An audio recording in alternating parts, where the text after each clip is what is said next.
It's a USL Championship matinee from the Oakland Coliseum as two sides struggling early on search for their first victories of the 2025 season. The Oakland Roots host Rhode Island. Jessica Charm and Eric Dobransky, our entire crew, delighted you're joining us here on ESPN+. Now, Eric, Oakland come into this game with some momentum off of the back of their first point of the season in a 0-0 draw with Las Vegas, but they need to continue in better vein. And their first clean sheet of the season as well. The last few weeks have been fine margins for the Oakland Roots. 2-1 loss to San Antonio, that 0-0 against Las Vegas. It's establishing consistency in both boxes, locking it down in defensive structure. And as you can see by this graphic, total shots 25, it ranks towards the bottom of the USL Championship. They need to create more opportunities today, and that will be the thought process in their player warm-ups right now. And warm-ups are brought to you by UCSF, Benioff Children's Hospital.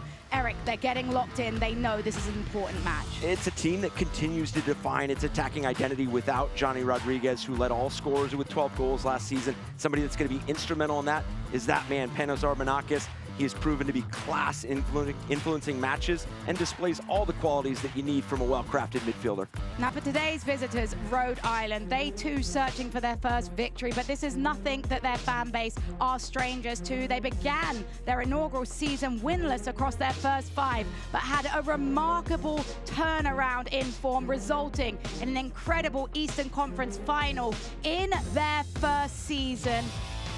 And I would say each season has presented different challenges for Rhode Island. Last season, as you mentioned, it was navigating being a first-year club in the USL Championship and the ebbs and flows of building the consistency within that group, finding your identity.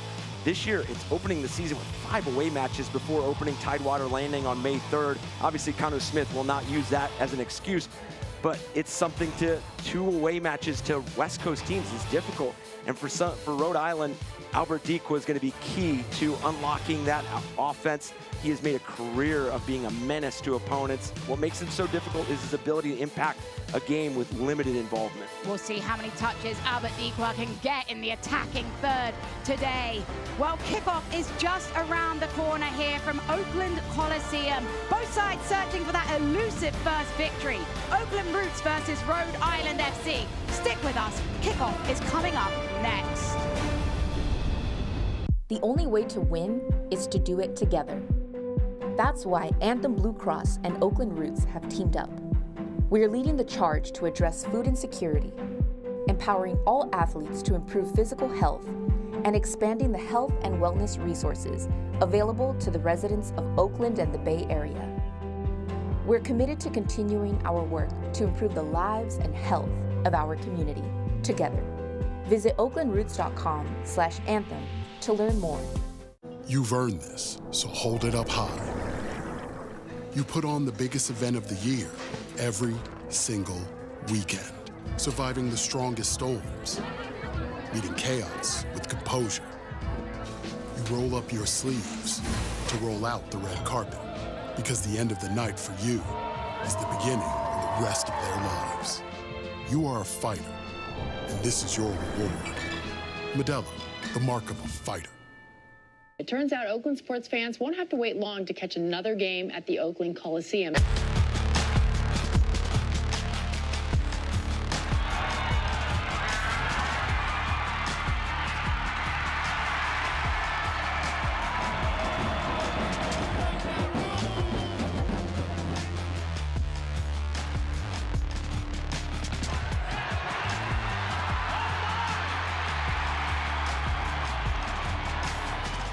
O city by the bay, let hope renew. Love shall fill the streets of more than a few. From every direction, let us converge. A symphony of love leading a glorious surge. O city by the bay, let hope renew. Brilliant minds set us apart. A new course we shall chart. O San Francisco, be mighty, be proud. In love-filled hearts, may hope ring loud.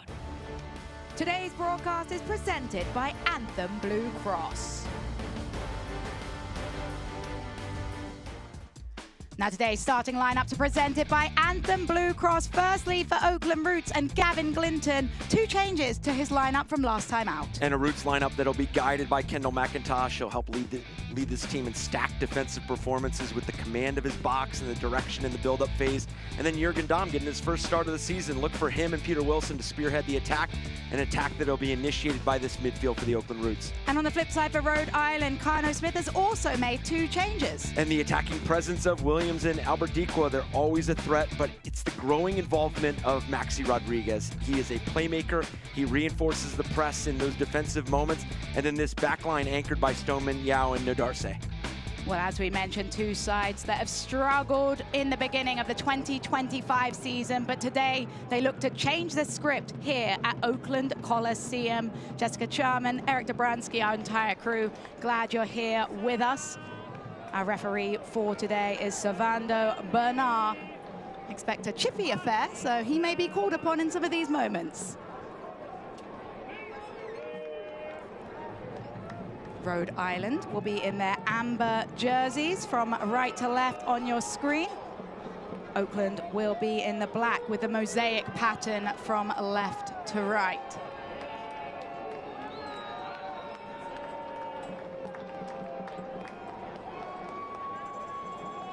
Atmosphere here at the Coliseum, absolutely remarkable. Over 26,000 for the home opener. They will make a raucous noise, and we are underway here. First whistle blows as Oakland face Rhode Island, and early on, a quick intervention from Servando Bernard as a foul is called.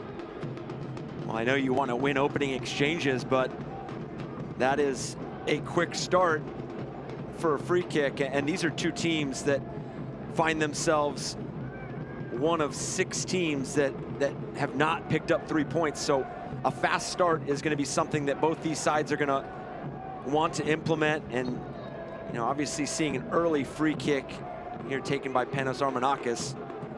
And you highlighted Armenakis in the open as a player that needed to get more opportunities on the ball, and here from a set piece as he dinks this one forwards over everybody.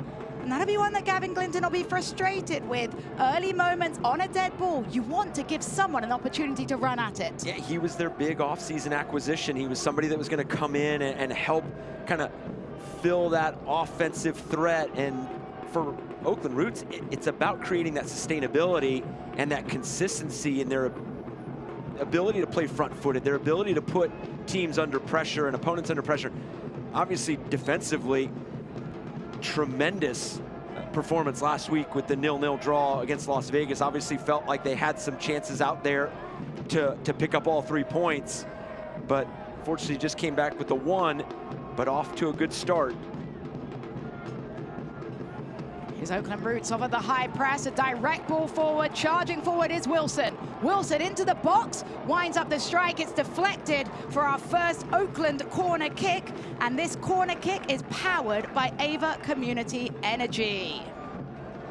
And right there is a prime example of what Gavin Glinton and this side are looking for, is not only being structured defensively and winning possession in advantageous areas, but also being progressive with that first ball. You saw they went positive right away and earned themselves a corner.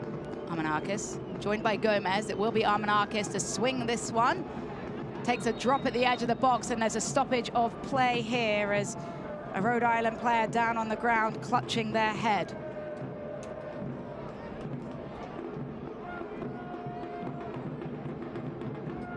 See this in-swinger from Armenakis. See the foul there from Bravo. And this injury timeout is brought to you by Anthem Blue Cross. Anthem is transforming healthcare by improving the health of our local communities. And Eric, I'm not saying I prophesized it, but I said it was going to be chippy. We've already seen 3 fouls called. In a game like this, you want to set the tone early with a little bit of chippiness? Well, I mean, I think there's so many unique storylines coming into this match. Obviously, an East-West matchup in terms of not being overly familiar, but I will say this is very early in the season as we see another foul. There's another whistle for Servando Bernard, who has set the tone early, but now he has to remain consistent. When you set the bar low for fouls, it can be a problem to keep up that consistency as a ref. You're 100% right, because that's all you want from an official, is the consistency of throughout. Obviously, you do kind of understand the ebbs and flows of going half to half, but positioning and consistency are the 2 things that you want from your center official. Saw some early touches from Jürgen Damm, another huge off-season acquisition. Jürgen Damm, of course, the Mexican international, 12 caps for the Mexican national team during his prime.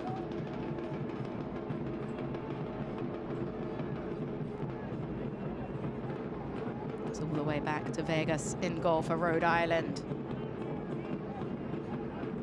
Yao. And a sent ball. Launched forward, headed back where it came from by Oakland. Controlled by Mohammed. Another foul called as this time down on the ground is Nabil Hackshaw. Hackshaw was caught pretty late there. We just talked about the officiating, but you could also see, obviously, with these early fouls that both these teams do not want each other to get into rhythm on the ball, but also are going to be very aggressive in their pressing cues and making sure that these lines are extremely tight. There's not a lot of space to play in and out of. Now they've just got to add that measured approach as we can see the kind of the choppy start to this game. Will be a free kick that Bravo stands over.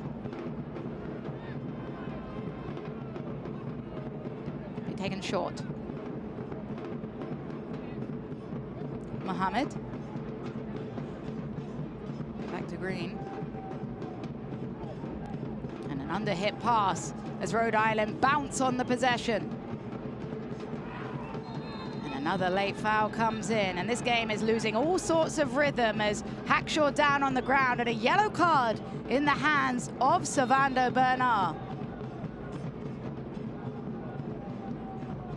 You can see J.J. Williams eager to win possession on this bouncing ball, and he just goes right through Nabil Hackshaw. And there is the yellow card shown to J.J. Williams.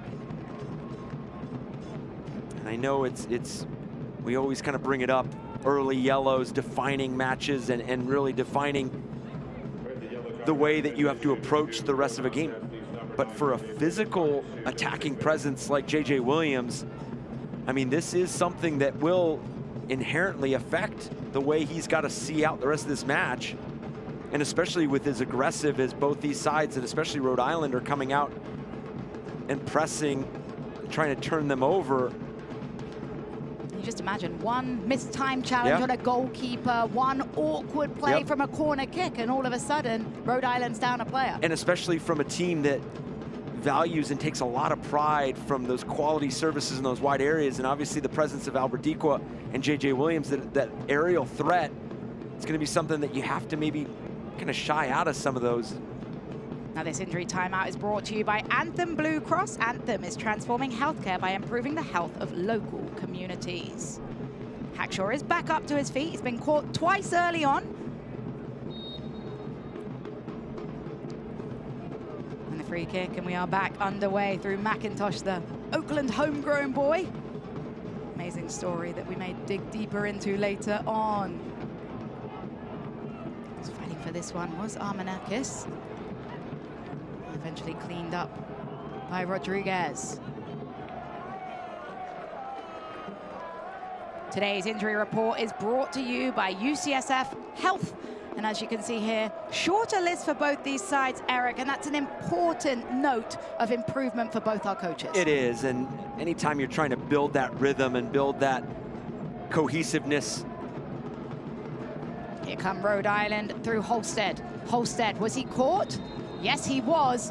Set piece time again, and both these sides now giving up some cheap free kicks in dangerous areas of the field. They are, and in areas where they have good defensive support. I mean, you see Bravo right there in position to apply pressure if the defender is beaten, but going right through the back and then conceding this deep free kick against a team that is quality in these dead ball situations. It was Babacar Njai with the foul. And now the set piece opportunity. Quizera stands over the ball. Quizera drives it short, headed clear, is able to get back onto the rebound. Quizera. Ibarra. Good looking ball to Ibarra. It's cut back and cleared away by Hackshaw. And unfortunately for both sides have left a bit more to be desired from the free kick itself, but Rhode Island getting the second wave, getting this ball put right behind the defensive back line, and almost a chance to have layered runs in there. The long throw here. It's looped in by Clay Holstead, headed up by Hackshaw, combined by Bravo. Oakland Roots just looking to get the ball as far away from their goal as possible. Vegas launches it forwards.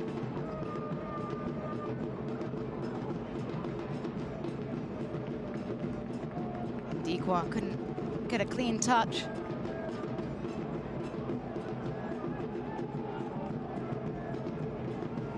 Reset all the way through Vegas.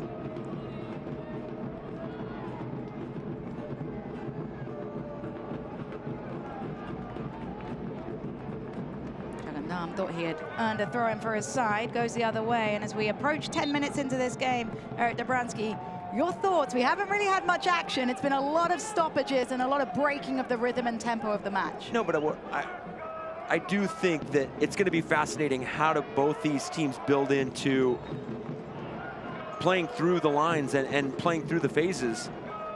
So we see another free kick. And is this a tactical thing from both sides, maybe, to try and prevent any rhythm building with the fouls? And going back through building through the phases, both these teams, I mean, we talked to Connor Smith for Rhode Island, conceding 2 goals a game. And that's something that they feel like needs to be corrected. And then Oakland have conceded 9, second most to only Phoenix Rising that have conceded 10. So 2 teams that are still finding their collective defensive identity and then still offensively trying to put it all together. Maxime Rodriguez puts this one into an area. It's headed back into the danger zone under the crossbar. Kendall McIntosh is bundled into the net. That'll be a foul for the goalkeeper every day of the week. Good clipped in ball from Maxi Rodriguez.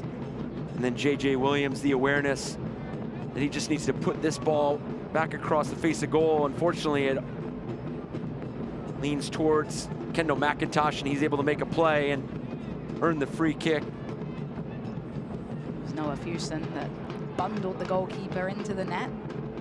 That'll make him think twice about coming for those sorts of balls in the future. Oakland with a wayward pass. Rhode Island will snap it up. They were looking for Williams, weren't able to connect. And then another foul in the center circle. And these are 2 teams that have addressed some of their goals conceded in some of the careless and casual turnovers they've had in the build. And that goes back to their commitment to building through the back, building through the midfield. This is the identity of these 2 clubs, obviously being multi-dimensional in the ability to be vertical at times and find that direct play, but do take a lot of value and a lot of stock in moving opponents, manipulating space and time, and you could see through some of the goals they've conceded here early on in the season, some of them have just been wayward passes that have led to opponents going into the attacking third and converting. Well, Connor Smith said he was disappointed with some of the goals they've conceded in that manner, that it's been more of their own Achilles heel and damaging towards themselves versus the opponent necessarily shining. So far, though, Rhode Island have looked a little tidier in possession. Well, and then for Rhode Island, 5 of the 6 goals they've conceded have been first half goals. So something that Connor Smith and his side, I mean, there's no indication that points in that direction in terms of like any slow starts or anything like that, but something that you want to look at here early on. And as the ball swung in, it's met by the header of Wilson. Easy catch in the end for Vegas in goal. In managing the first half and some of those bigger, louder moments as we see this left-footed delivery and Peter Wilson's ability to operate in between those 2 defenders. I think there's a lot of excitement of strike from distance goes over the crossbar. An ambitious effort. The relationship that Jürgen Dahm and Peter Wilson can build. Roots family, the 2025 Oakland Roots jerseys are here, celebrating our return to the Coliseum and the legacy of Oakland sports. Fresh look, same Oakland spirit. Don't wait, get yours today. Shop now at shop.oaklandrootssc.com.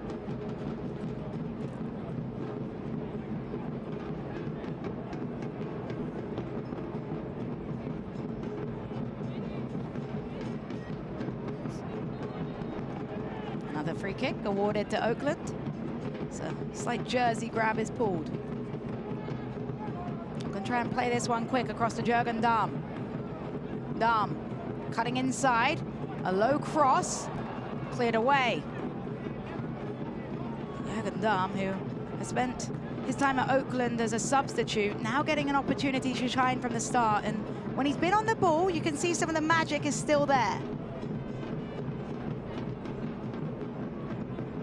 Bravo.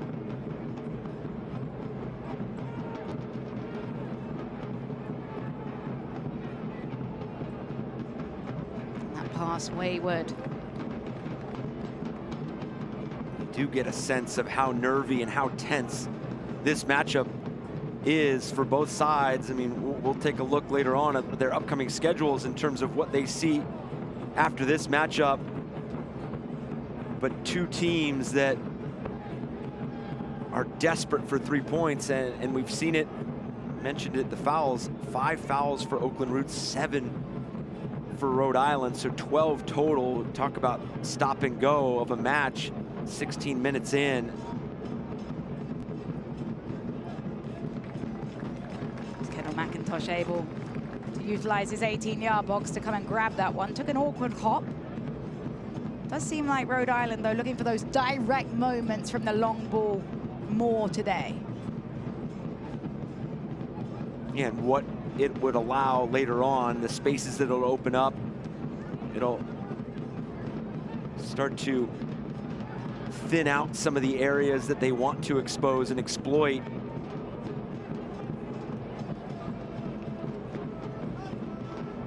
Chip ball forwards, looking for Wolfgang Prentice. Prentice doesn't have the legs to get there.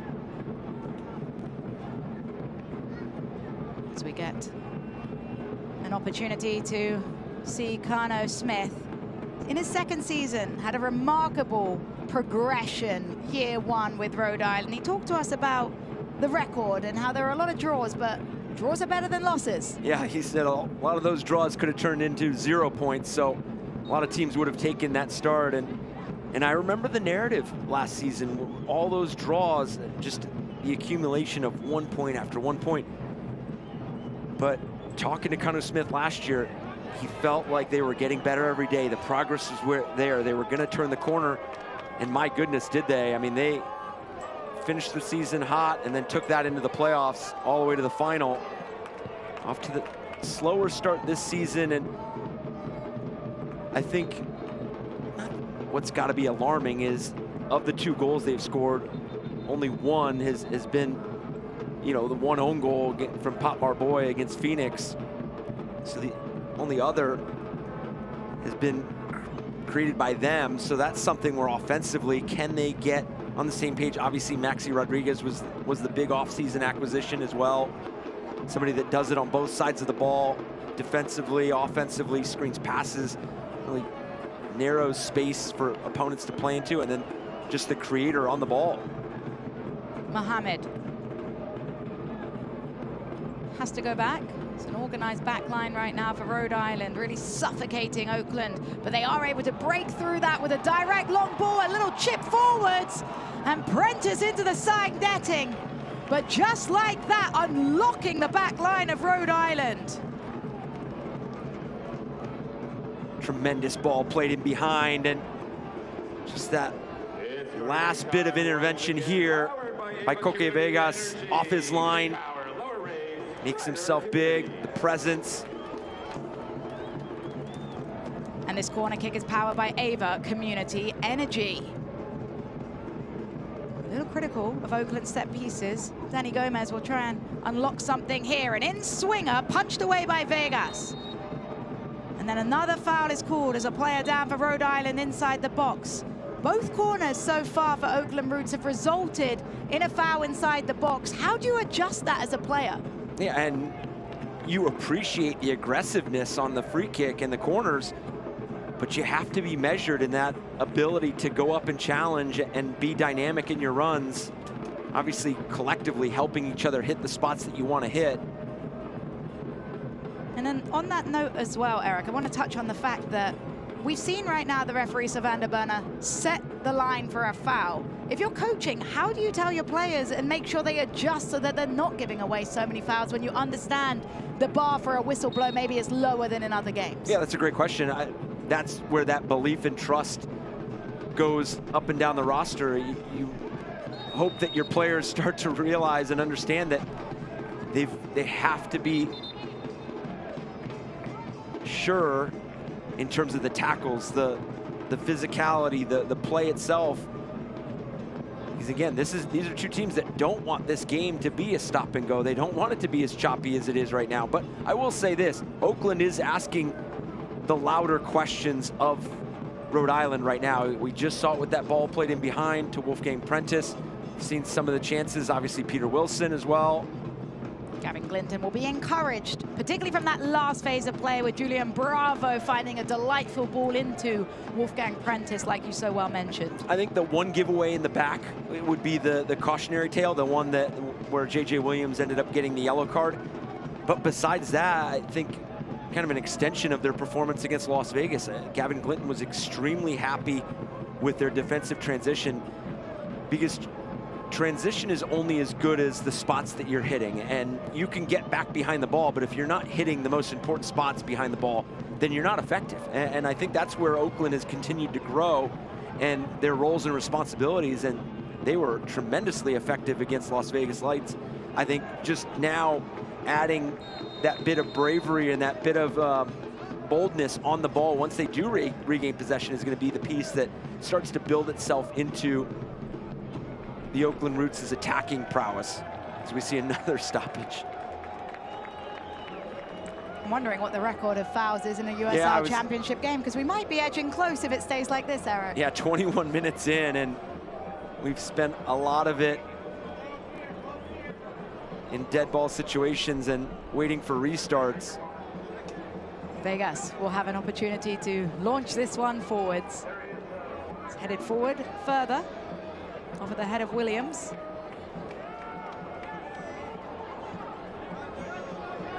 Controlled through Naduarse. And going back to your point earlier, you could look at it and say the referee is having this game stop and go, but as you mentioned, at this point, the players know. The coaching staff knows, the players know. It's on them to make the adjustment. We talked about the consistency and the positioning for officiating. He's done just that. He's shown what he's going to call and what he's going to let play through.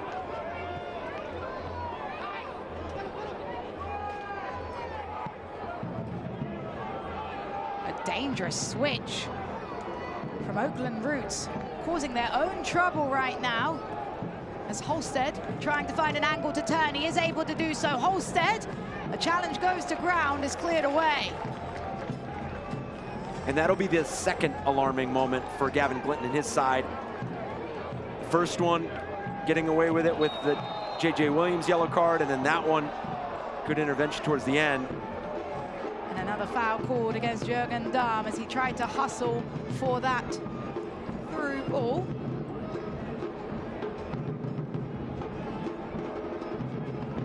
Naduarse, further forward to Quezada.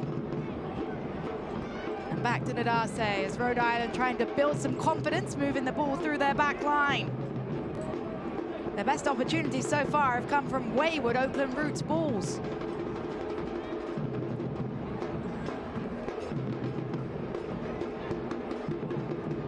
This is better from Rhode Island. That's Quezada, entered the starting lineup today. Jürgen Dahm makes a good tackle.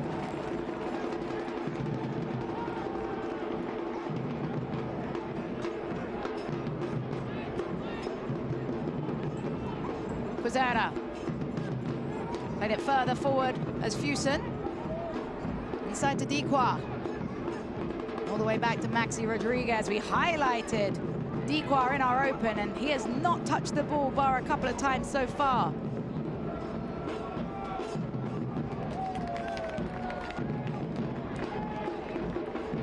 But is a player that is so effective, even with limited involvement. There are those forwards that need touches. They need to get into rhythm. They need to feel a part of the game.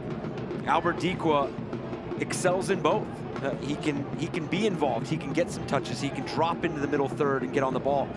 Or he can just stay lurking along the back line and occupy opponents, open up space for teammates, and then that moment that he gets on the ball, be special. Still searching for that first goal of the 2025 season, and feels like he's one of those players that once that first goal goes in, the floodgates will open, and that's certainly what Rhode Island fans will be hoping for. Yeah, he did have the assist on J.J. Williams' goal against Phoenix, a game that saw them take the lead in the 6th minute. As I mentioned earlier, held the lead twice in that matchup, weren't able to see that game out.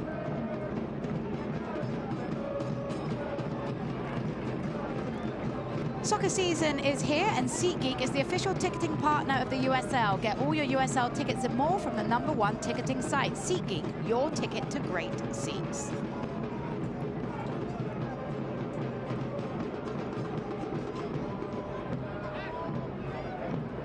Here come Rhode Island through Nadase. Nadase driving forwards, was appealing for a foul. Nabil Hackshaw just used his body a little better.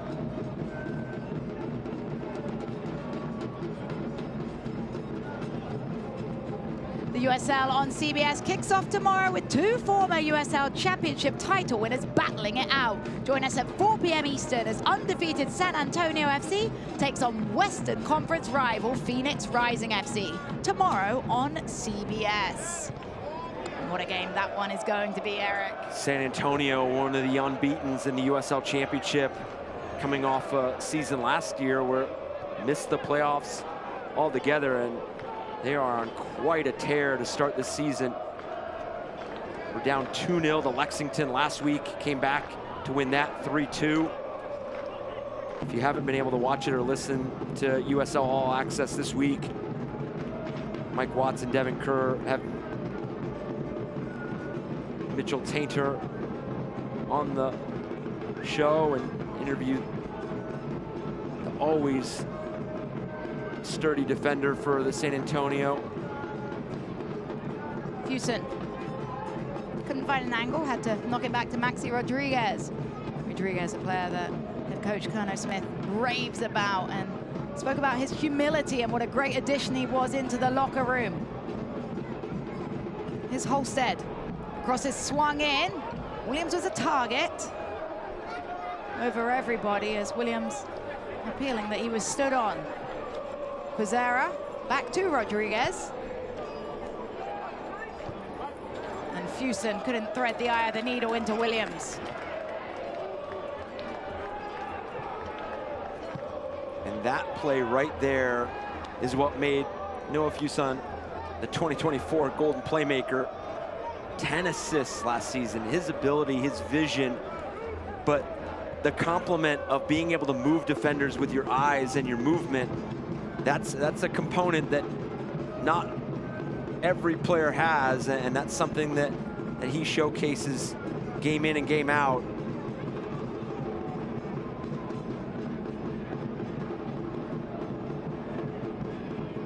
Big switch from Rhode Island over the top of everybody.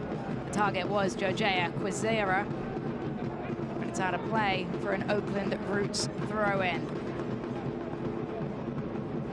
Join us in style this year with Roots Premium Seating. From our all-inclusive Club Oak to field boxes or dugout seats, we have great opportunities for any occasion. Secure your tickets now. Visit us at oaklandrootssc.com/tickets or call 510-488-1144. Just so special to be in the Coliseum and the opportunity to bring the community back into this stadium. That's a dangerous foul on the edge of the box. Pulls the whistle. And a yellow card is shown. Let's take another look at this foul coming in. Kai Green officially recording the Oakland Roots' 10th foul of this first half. And with all the fouls that we have had, only the second yellow so far, 29 minutes into the game. And that yellow card, of course, to Kai Green. The other yellow card for Rhode Island's J.J. Williams. And the more concerning of the yellow cards, if you would like to pick, is probably Kai Green, because of the position that he plays in now as a defender, having to get into these big challenges, making you think twice. Yeah, I would dare to say that the matchup between J.J. Williams and Kai Green will be fascinating. Who tests who in some of those moments that require some physicality. But to your point, it's always difficult as a center back. I mean, you mentioned the CBS game tomorrow. I mean, Phoenix Rising is going to be without their captain, Pop Marboy. Picked up an early yellow against Monterey Bay, and then picked up the second yellow kind of midway through that second half. So he will not be available tomorrow, and that's something that you just need to be aware of. You need to be measured with what you do. Noah Fuson is back onto his feet now, and this injury timeout is brought to you by Anthem Blue Cross. Anthem is transforming healthcare by improving the health of our local communities. It's a question of who wants this one for Rhode Island right now. J.J. Williams, of course, with the ball in his hands. And this has always been a special area for Maxi Rodriguez. This has been something where you can see him towards the back talking to one of his teammates. It does look like J.J. Williams is hovering over this.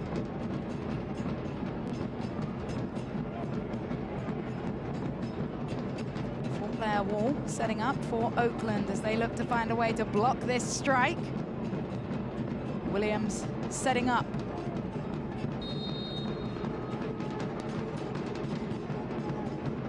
It will be Williams, just wide.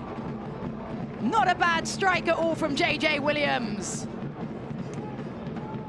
Not a bad look at all. Wraps this ball around the wall, and then you still have a lot to do to beat Kendall McIntosh. Puts it just wide. Talked about earlier, J.J. Williams with the goal against Phoenix Rising. Somebody that kind of dealt with some early season injuries last season, so we talk about comparing last season's slow start to this season. Obviously, that's something that Rhode Island is extremely happy about. They're able to build in Albert Dequa, J.J. Williams right from the first moment. Obviously, both these teams still trying to grow into some of their new acquisitions, grow into the season itself, build that collective.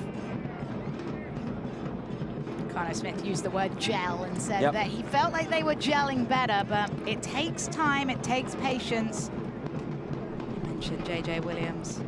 Still had 11 goals and 7 assists last season for Rhode Island. And it's so fascinating because you talk to coaches throughout the league, you talk to players, especially here early on in the season, and trying to get a temperature on the stock and the value they put in the first 4 or 5 weeks, 6 weeks of the season. And when do you start not pressing the panic button, but when do you start to tighten things and up in terms of whether it's defensively or the attacking side? And I think a lot of people, point to Rhode Island in terms of the slow start they had last year and then the finish. And then you look at Colorado Springs Switchbacks, who won the USL Championship, were winless in 5 last season, did not seem to have that attacking prowess that they had towards the end of the season, and they had quite the attacking complement, and they went on a tear towards the end of the year, and obviously the same in the playoffs, and rode that all the way to the final and defeated Rhode Island to capture the 2024 title. idea of form and finding your rhythm, and as you mentioned, staying composed even through rough patches. It's very rare for a side to just be dominant completely. A lot of the times you're going to have ebbs and flows. It is, and then you talk to some about San Antonio and some of the teams that have a hot start that they're unbeaten, and they'll be quick to mention that it's a long season, it's a grind, but those that are off to a sputtering start, they'll also mention that you don't want to put so much pressure on your team towards the midseason and towards the tail end, where you're starting to hit that 16th game, and every game is a pressure to pick up 3 points, and it's a pressure to perform. You can't slip up. You've got to make sure that you're on a steady incline to make a playoff push. As we mentioned so many times, the biggest storyline here in this matchup between Oakland and Rhode Island is both these sides still looking for that first victory of 2025. It has been a game that has shown a lot of tentativeness and a little bit, Eric, of maybe neither team wanting to take too many risks to lead to a goal conceded. As we take a look at our stats through the first 35 minutes, we can just see on that shot line that it hasn't quite been a blockbuster. It hasn't, and final third entries, 20 for Rhode Island and 13 for Oakland. I would say that that's more recent for Rhode Island, because the beginning of this first half saw Oakland being the bolder of the two teams. A couple balls played over the top, a couple entry passes that were in dangerous final third areas. But Rhode Island has come alive towards the second half of this 45. Can't watch the match? Turn on SiriusXM FC 157, North America's only 24/7 source for engaging soccer talk, including USL All Access on Tuesday nights. Plus hear live matches from the USL, MLS, Premier League, and more, all on SiriusXM FC 157 and the new SiriusXM app. With just under 10 minutes of regulation remaining in this first half of play, Eric Dobransky, Jessica Charman. Eric, your thoughts on what either of these teams needs out of the next 10 minutes? Well, I thought you brought up a great word to describe it just a few moments ago, tentative. I think both these teams are a bit tentative with their play and when they regain possession, where they regain possession. I do think that Rhode Island have seemed to have grown into this match a bit more, and their fluidity, their flexibility on and off the ball. But I think being bold in where and how they want to get to some of these attacking positions, I think they've both proven that they can be steady in the build. I think Oakland has had the 2 turnovers that are probably a bit scarier in terms of the turnovers in 30, 35 yards away from your own goal. So that's something that you want to clean up for Oakland, but you haven't seen that present the last 10, 15 minutes. Almost a miscommunication out the back. Kai Green is able to recover and play it back to McIntosh, who chips it over to Gomez. Confident play from the goalkeeper, but then a giveaway. Here's Fuson. Quazera back to Fuson, and a big slide tackle out the back from Oakland Roots. The momentum starting to swing a little in favor of the visitors right now. Rhode Island connecting some passes and growing. I'll almost wish the halftime whistle could be in a few more moments instead of right around the corner. And what we've seen in this first 38 minutes is just half chances for both sides. Just an important touch away from Bravo. And out of play for an attacking Rhode Island throw-in. Just 2 shots for either side, only 1 on target for Oakland Roots. See an awkward landing on that last phase of play. Take another look at Njai. Njai is saying that left elbow of Clay Holstad caught him in the hip. See,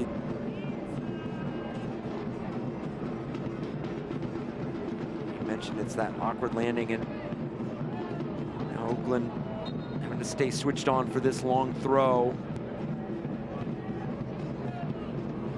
It'll be Clay Holstead to launch this one in. We've seen one of these already this afternoon. Such a weapon these days in the modern game, as It is looped in towards the front post. A confident little flick on, and in the end, the final header too tame into the hands of Kendall McIntosh. And opportunities to put pressure on Kai Green, who's playing on a yellow card. Does he have to make that last-ditch effort to get and intervene from a goal-scoring opportunity? It's the final pass again, lets down Oakland. We talked to both coaches this week. It was about creating more chances. It was about finding that blend of upgrading opportunities, but also being decisive in what they were looking for in the final third. I mentioned the 25 shots for Oakland being towards the bottom of the USL Championship, but their conversion rate is towards the top. A good pressure as the ball in! And just like that, Albert Dequa gets his goal, and Rhode Island lead. Another giveaway from Oakland Roots, and they are their own worst enemy. And a preventable giveaway, and there was 2 instances like this early on in the first half. Then they have kind of nullified those moments, but here, turning into a superb opportunity for Rhode Island to get this service off. We've talked about it through this first half. There hasn't been a lot of involvement from Albert Dequa, but he doesn't need a lot of involvement. He doesn't need a lot of touches. He's gonna be sitting in those areas where goals are scored, and that's exactly what he just did.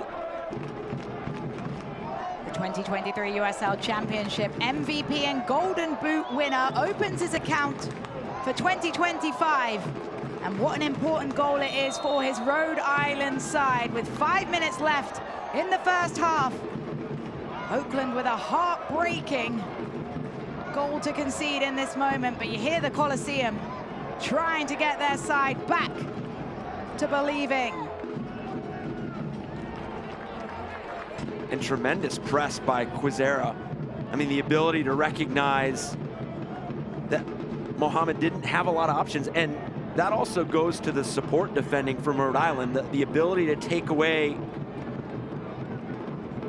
Mohammed's playmaking in terms of whether you're playing down the line, whether you're playing centrally, whether you're playing backwards, and then to read it to press. As Fuson swings in a ball, it'll be cushioned down. And a strike from distance stings the hands of McIntosh, and the rebound is in. What a finish from Clay Holstead. No time to think. Only reactions, and the reaction was fantastic. Again, go from midfield down to Noah Fuson. That ball across was extremely dangerous. JJ Williams unable to find a teammate, but it takes a friendly deflection. Maxi Rodriguez, and then Clay Holstead just punishes this ball right under the crossbar into the back of the net. And just like that, Rhode Island has taken a 2-0 lead.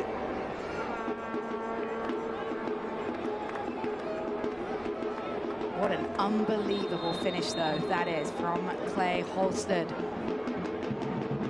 And just like that, the deficit for Oakland Roots doubles. And it has been a nightmare final 5 minutes for Oakland.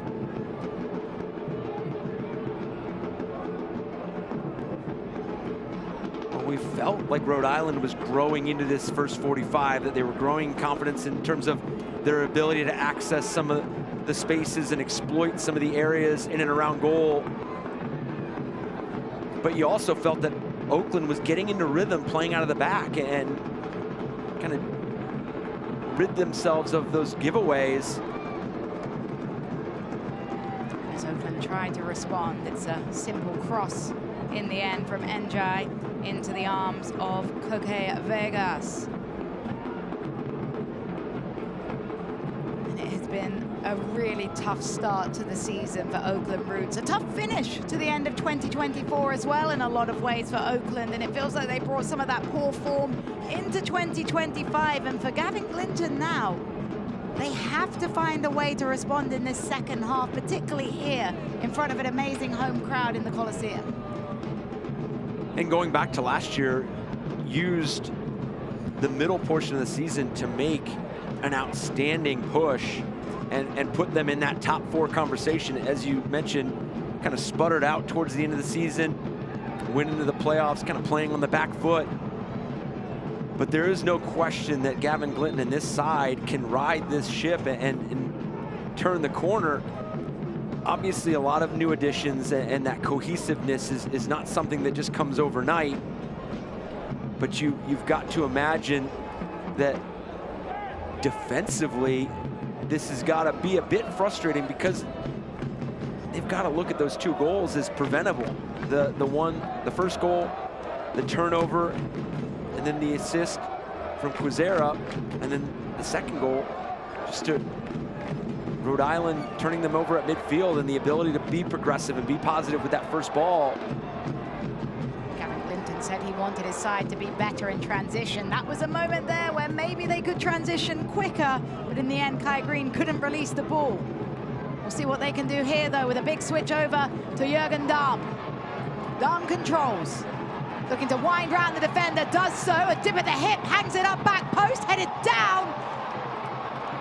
And in the end, no final finish from Oakland.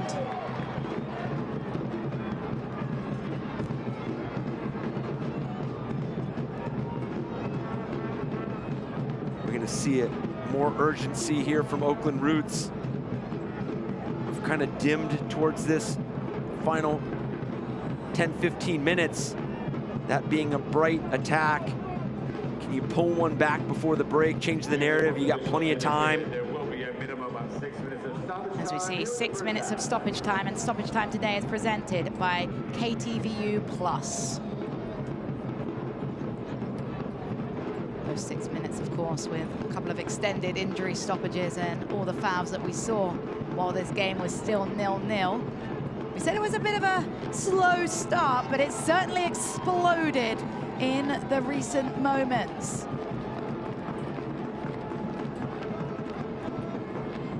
Higher press from Oakland through Prentice. Driven cross in over everybody. Jürgen Dahm will try to save it, unable to do so. Goal kick.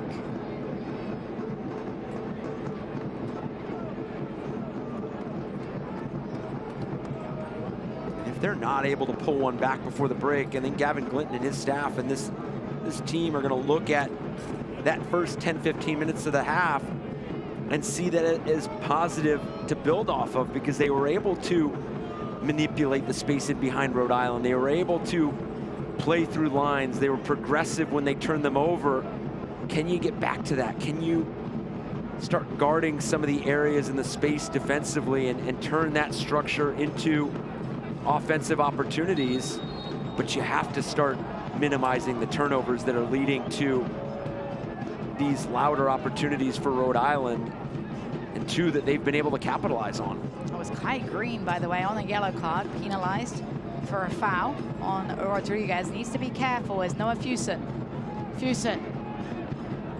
Nobody made the back post run, and a little bit of a lack of communication in that moment. You saw the instant frustration between Albert Dequa and Fuson.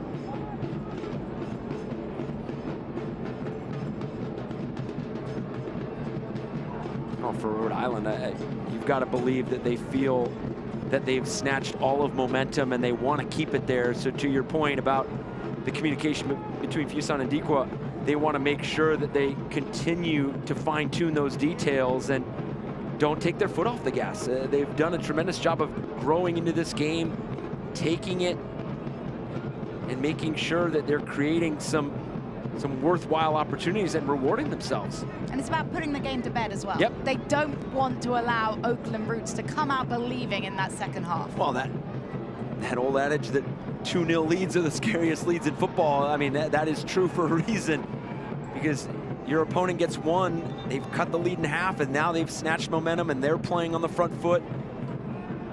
We're here for a good soccer cliche. Yeah. Like goals change games. I'm gonna say. go. Yeah, I'm gonna.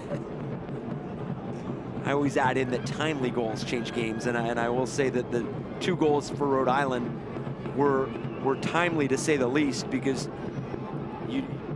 you could see the momentum shift, you could see the positive play, but until you score a goal, it means nothing. You see it all the time with possession numbers, chance creation, XG, and then if the score is 0-0, then you haven't really upgraded the opportunity to the point where you could take advantage. So credit to Rhode Island, they've made sure to find that fine balance, and they've definitely rewarded themselves with their work. Connor Smith will be delighted that they turned their momentum and opportunities into tangible goals on the score sheet.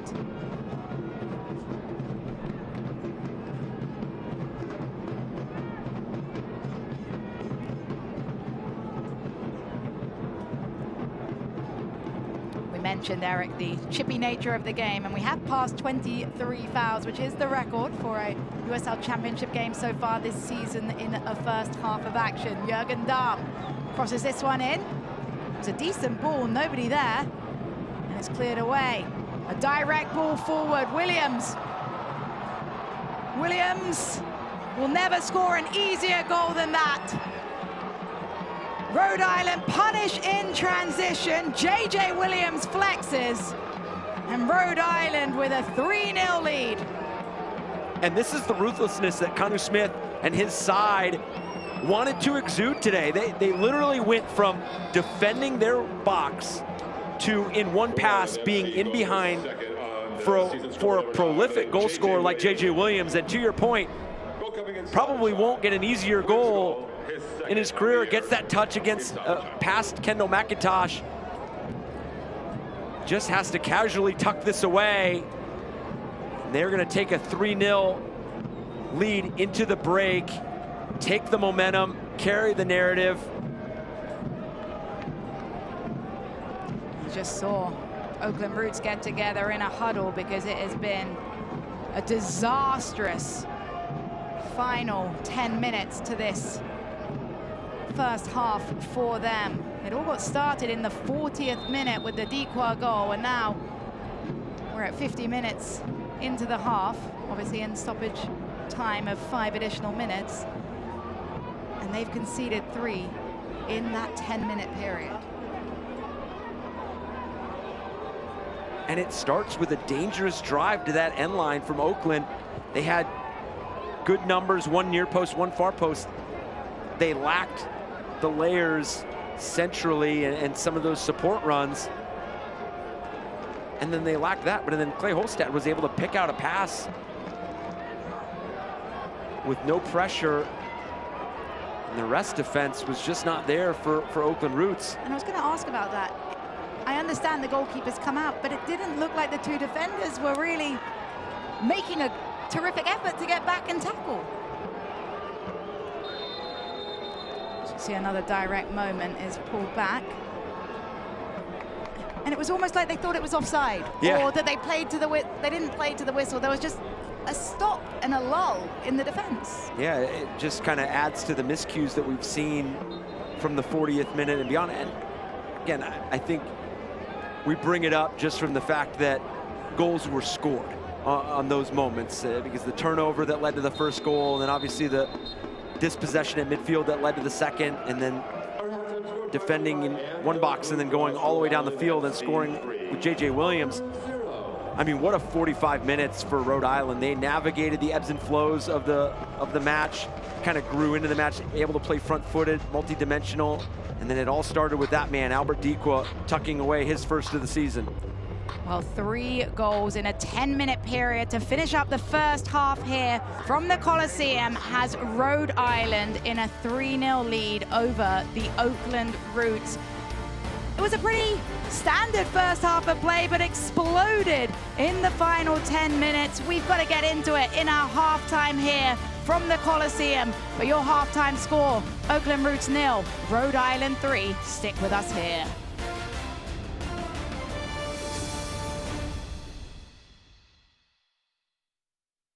Eating a balanced diet and being physically active are 2 of the most important things you can do to be healthy at any age. Fruits, vegetables, and lean proteins can help control your weight and prevent heart disease, diabetes, and cancer. Regular exercise can help boost your mood, digestion, and sleep. That's why Anthem Blue Cross and Oakland Roots encourage you to eat right and get active. For additional healthy tips, come visit us at oaklandrootssc.com/anthem. You've earned this, so hold it up high. You might not be related, but you're still family.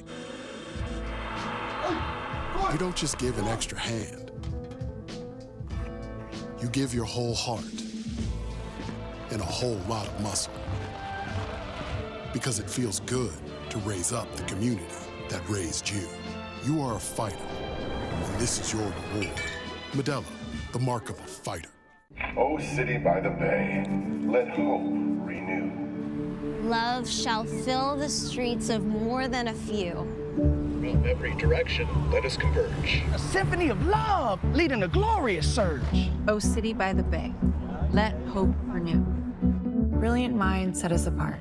A new course we shall chart. O San Francisco, be mighty, be proud. In love-filled hearts, may hope ring loud. Welcome back to the Oakland Coliseum. Fans absolutely stunned by the final 10 minutes of that first half that sees their side trailing 3-0 to Rhode Island FC. We're going to take a look at the next 3 Oakland home games though, Eric. And it's not going to be easy for Oakland Roots as they have some tough opponents arriving. They do. They have the rematch against Orange County SC, who they fell to 4-2 in the season opener at Championship Stadium. That was a game where Oakland Roots started to get momentum offensively and scored the 2 goals, but just weren't able to make the comeback. And then play Sacramento Republic, who is expected to be one of the top teams in the West. Just had a 1-0 loss to FC Tulsa on Friday. Created a lot of opportunities, just unable to convert. That'll be a big matchup on May 4th. And then to finish it up in those next 3 home games, New Mexico come to town, that one on May 24th. And I will say that Oakland's stretch, the next 3 matches are against teams that were playoff bound last year. Sacramento Republic, New Mexico United, I mean, and then they've played already the top 2 teams in the West this season. Well, those are the home games, but let's take a look at the Roots' upcoming schedule presented by Visit Oakland, including a USL Jägermeister Cup matchup at Spokane Velocity. And then a rematch at San Antonio FC, the team that opened up the Coliseum, took that 2-1 win. And even though San Antonio was not a playoff team in 2024, they are off to a terrific start. One of the only teams with just 4 wins and no draws, no losses. Well, Rhode Island fans will be, well, it's a tough ask for Dee Simon and tip-top shape boot camp and line dancing right now to hype up this crowd, because Oakland Roots are trailing Rhode Island 3-0 at halftime. We've got more halftime action coming up next. The only way to win is to do it together. That's why Anthem Blue Cross and Oakland Roots have teamed up. We are leading the charge to address food insecurity, empowering all athletes to improve physical health, and expanding the health and wellness resources available to the residents of Oakland and the Bay Area. We're committed to continuing our work to improve the lives and health of our community together. Visit oaklandroots.com/anthem to learn more. You've earned this, so hold it up high. You put on the biggest event of the year every single weekend, surviving the strongest storms, meeting chaos with composure.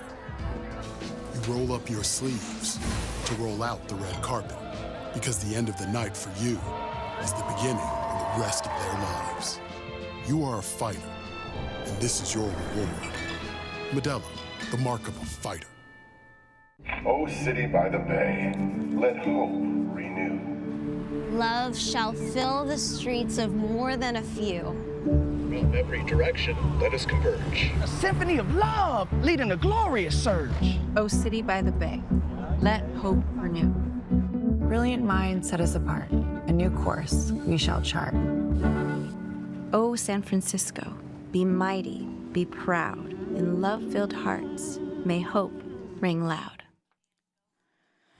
Welcome back to USL Championship action from the Coliseum. Oakland Roots trailing Rhode Island 3-0. We've had quite the half here, but there's also plenty going on around the USL Super League. Let's take a look at our news and notes, starting, Eric, with the Open Cup, the magic of the cup, and the third round is coming up soon. Yep, third round kicks off in just a little over a week, and USL on CBS. I mean, huge matchup tomorrow. Devin Kerr, Mike Watts will be on that, and San Antonio looks to improve on an already impressive start to the season, 4 wins in 4 games.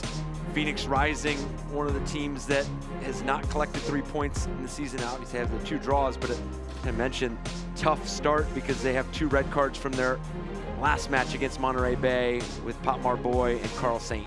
And then have a look at those Player of the Month nominees. We'll see who ends up the March Player of the Month. We've also got out-of-town scores, and these scores are brought to you. Action still to come in the USL Championship this weekend, but we've also got a second half here from the Coliseum. Make sure you're sticking with us. Oakland Roots 0, Rhode Island 3. Second half kickoff is just around the corner.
Pain doesn't care who you are or why you hurt, but pain can be mastered if you know the way. Fight back with Tiger Balm's legendary herbal power. Trusted for over 100 years, our proven blend of camphor, menthol, and essential oils tames pain with the strength and speed of the tiger, so that you can rise above pain and get back to living. This is the way of the tiger. Whoa! Termites can eat a pound of wood a day. Pound of wood a day. Pound of wood a day. Pound of wood a day. What's wrong, Daddy? Daddy? You okay? Keep termites out of your home and your head with our premium guarantee that covers up to $250,000 in new termite damage. Before panic shows up, Terminix it. Success doesn't come easy. It takes grit, hustle, and relentless effort. Every step forward brings you closer to greatness. This is your moment. Elevate your game. El Jimador Spiked Bebidas. It turns out Oakland sports fans won't have to wait long to catch another game at the Oakland Coliseum.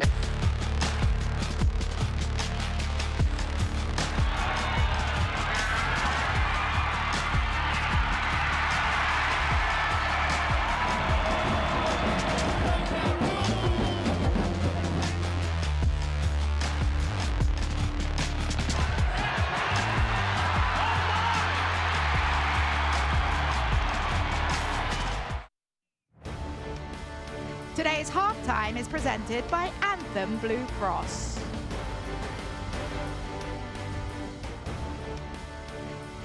Welcome back to Oakland Coliseum. Jessica Charman, Eric Dobransky, our entire crew, delighted you're here for second half action between the Oakland Roots and Rhode Island FC. Now, Eric, it has been a frantic first half of play. Wasn't exactly the most thrilling to begin with, but we certainly got to see, in the end, a fantastic turnaround for Rhode Island. Yeah, 25 fouls in this first half, and you almost needed one if you're Oakland Roots right there on the turnover. Quizera, that left-footed delivery, and Albert Decoy. You see Mohamed just tentative with wrapping his hands around Quizera on the turnover, makes that 1-0. And then this left-footed ball clipped in by Noah Fuson. And slightest deflections, Maxi Rodriguez tries from distance, but it's Clay Holstad that just an absolute laser beam right below that crossbar. And it's a strike that gets better every single time that you see it. But who thought they would be done? Jürgen Damm trying to create something here, hangs it up. Just wasn't meant to be. Yeah, and this is where Oakland started to find some of those bright spots, driving at the end line, getting good numbers around. We saw Panos Armanakis' involvement early in the match, but it kind of disappeared it faded towards the end of that first half. And then Rhode Island going from defending their box to all of a sudden going into the Oakland Roots' box with this big ball over the top to JJ Williams, catches Oakland Roots in poor rest defense, beats Kendall McIntosh, and just a casual finish to make it at 3-0. As we take a look at our halftime statistics, Oakland Roots began with some momentum, but it was Rhode Island that were able to convert their opportunities that they created. Yeah, 5 shots on target, 3 of them hit the back of the net. That is efficiency. Their XG is a 1.32 right now, where Oakland's is 0.29. So obviously the chance creation in that final third, because possession is even. They are almost identical in passes completed, their passing percentage. So both of them are committed through building through the thirds. Now it's just about who's having that breakthrough. And we saw it through that first half. Rhode Island was starting to ask the more difficult questions, moving defensive pieces. And then the turnovers kind of bit Oakland towards the end of that first 45. As we get a look at the Oakland Roots huddle, what a tough way to finish that first half of play. 1 minute you're going into the game in a 0-0 draw. The next, you are trailing by 3. We did get an Oakland Roots substitution there. Jose Luis Sinisterra coming in for Oakland Roots. And Panos Armanakis exiting the field. Your thoughts on that substitution, Eric? Yeah, Sinisterra has been a electric offensive presence for Oakland Roots, somebody that can flip the tempo of a game. And as we just mentioned a few moments ago, Panos Armanakis started out fast in this match, had a couple early free kicks, early involvement on the ball, really faded, and that's credit to Rhode Island. They managed to bottle them up. They denied those passes, those entry passes. So get a little different look from Sinisterra. But for Oakland, I know going into the break down 3-0 is difficult, but if you break this half into 3 15-minute periods, get one back in this first 10-15 minutes, then attack and make sure that you push for a second. The issue of having this kind of deficit is that you are on that fine line that you cannot concede a 4th goal. So defensively, you have to be structured, you have to be detailed, you have to be locked in. Playing at home, of course, at the Coliseum, wanting to make sure you give your fans something to cheer about. It's been a tough game today, but second half is back underway as Oakland looking to claw back the deficit versus Rhode Island. Jessica Charman, Eric Dabransky, our entire crew, so happy you're joining us here from the Oakland Coliseum.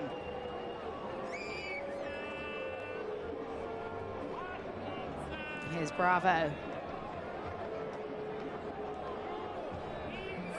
It's a long ball, flicked on. Be easily picked up by Vegas. And for Rhode Island, is it more of the same, or do you not want to take too many risks going forward to prevent conceding?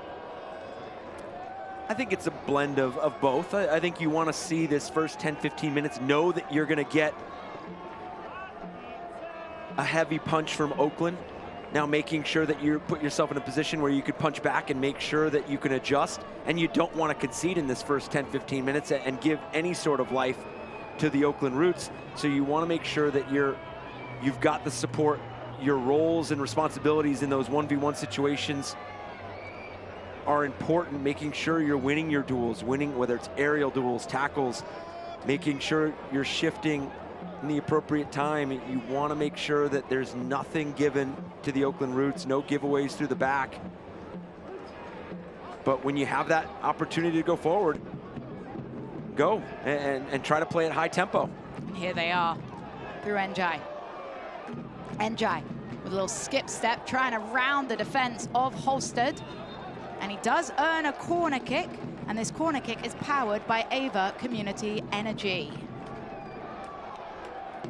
And Oakland's going to be aware of how important this first 10-15 minutes are. They can really put some life into this game. First by scoring, but even just by creating some of the dangerous opportunities they did in the beginning of that first 45. And it started with driving that end line, earning free kicks, earning corners. This corner is served in and straight into the hands of Vegas. And yet another set piece. We've had 3 corners. They've either ended in a foul or a corner served straight into the hands of the keeper. I was going to say the first 2, to your point, ended in fouls. And then that one going straight to the hands of Coque Vegas. If you're going to put a delivery right on the goalkeeper, you want to make sure that you have traffic that he has to navigate. He's got to move in and out of that area, make it difficult.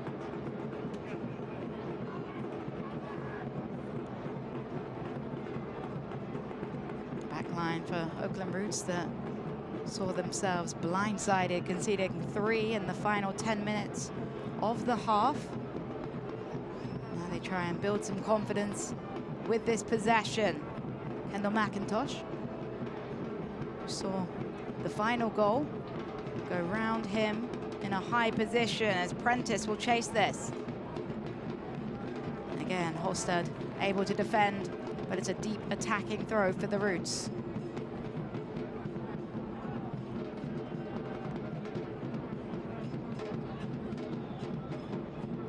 Njai getting ready to toss this one into play.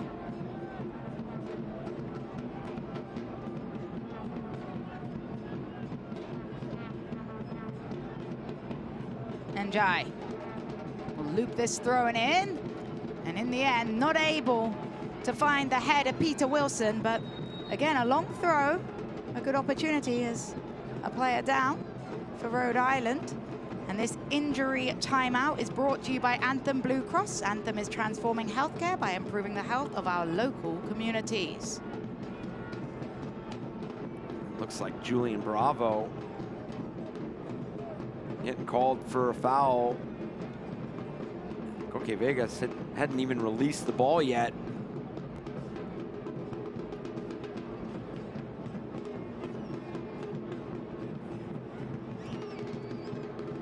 Catching J.J. Williams. I mentioned it, with all the fouls that we had in the first half, we still only have the 2 yellow cards. Kai Green and J.J. Williams in the referee's book. It just looked like a stern word for Julian Bravo from our center referee, Savando Bernard. If you're Rhode Island, you know that you're going to get everything from this Oakland Roots side. They are going to battle. They're going to make life miserable in terms of... Great volley and a sharp save by Kendall McIntosh. An important save, as Eric, you mentioned. That goal number 4 would be disastrous.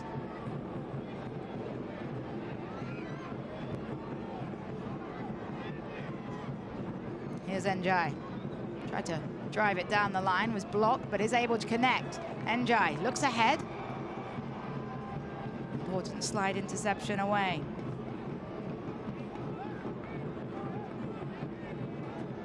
And I know that final pass didn't come off, but that is a better mix of patience and boldness going forward, able to get yourself out of a defensive trap.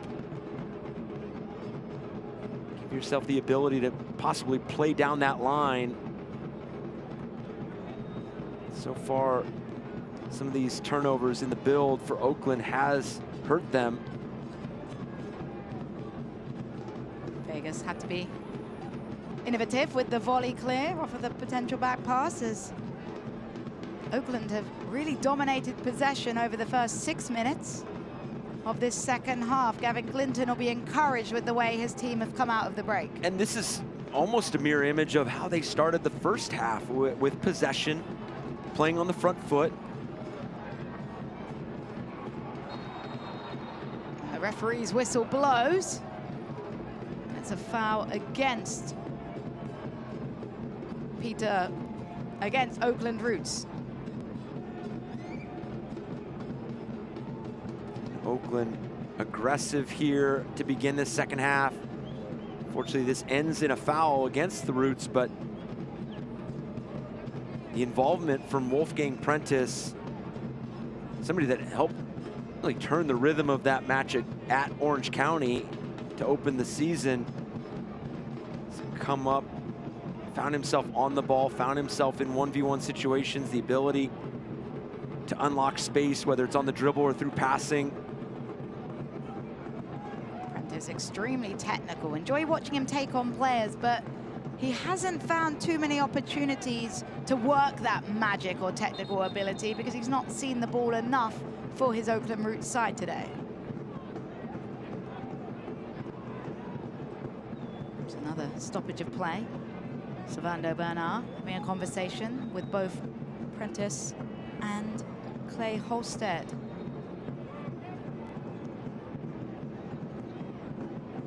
Enjoy. Bravo. Driving into a little pocket of space and then switching the play. Better from the Roots as Gomez. Back to Hackshaw. Further forward for Sinistera. Sinistera, the halftime substitute, already getting some touches on the ball. So looping ball forward, trying to find Wolfgang Prentice. Vegas comes for it. No foul there, 50-50 ball. And I know the scoreline is 3-0, and again, credit to Rhode Island because they have capitalized, they have navigated what the game has presented. But for Oakland Roots, they started the second half, again, with a good blend of playing in front of the back line and then also testing the space in behind. Njai loops the throw in, wasn't convincing by Koke Vegas. And he wasn't able to save it, so it will set up another corner kick, and this corner kick is powered by Ava Community Energy.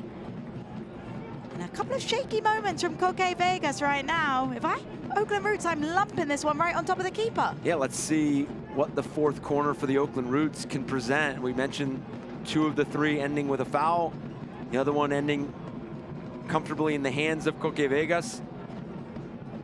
Sinistera will loop this one in. It is under Vegas as a strike comes in. Not a bad effort at all there, coming off of the boots of Danny Gomez. Better traffic in and around Koke Vegas. He elects to punch it away. Gomez, brave with that attempt. Unfortunately, always rising.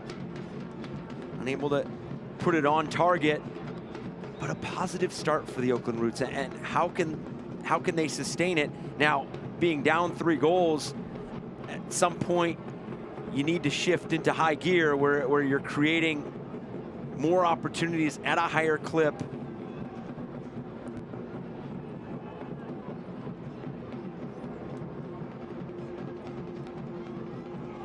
This, though, has been the best 10-minute spell of the entire game for Oakland Roots. They've got to find a way to turn that positive spell into an actual change in the scoreline. Well, and they're going to look at 3 moments and see the 3 goals that they conceded. On the flip side, Rhode Island is going to be extremely pleased with how ruthless they were in those 3 moments. Here comes Holstead into the box, well defended this time. And you mentioned the ruthless finishing. Right now, Oakland Roots have 4 shots, just 1 on target.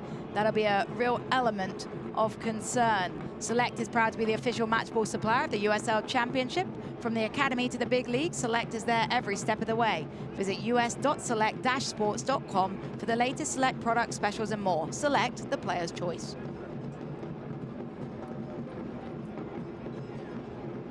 Bravo. Just looking to find Wolfgang Prentice, headed away.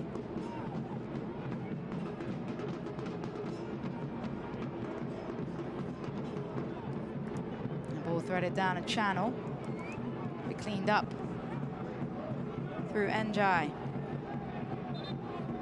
Rhode Island do have a player down.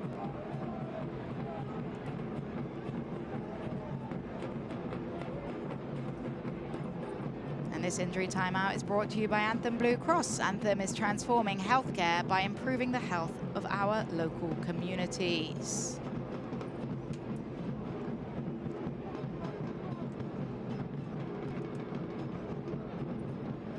With it being so early in the season, you know you're always going to get that fight from everybody in the USL Championship, but you also want to stack performances, and even if that is the second 45 of a match, or there's another giveaway and a 1v1 as the goalkeeper coming out, huge save, and it's cleared off of the line. So close to 4 for Rhode Island, but better defending from Oakland Roots to thwart Noah Fuson an opportunity. And unfortunately, not what you're looking for when you want to stack those performances and that rhythm. Some of the turnovers, you know that you're going to turn the ball over. Every team knows it. You're not going to play a game where you see 100% passing percentage, but it is about when and where you turn the ball over, and that's where Oakland is punishing themselves.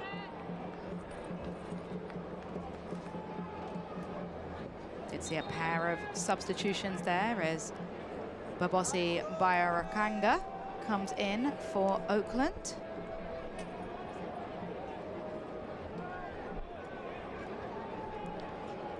We also saw EJ Johnson into the game. That makes an end of Jürgen Damm's night.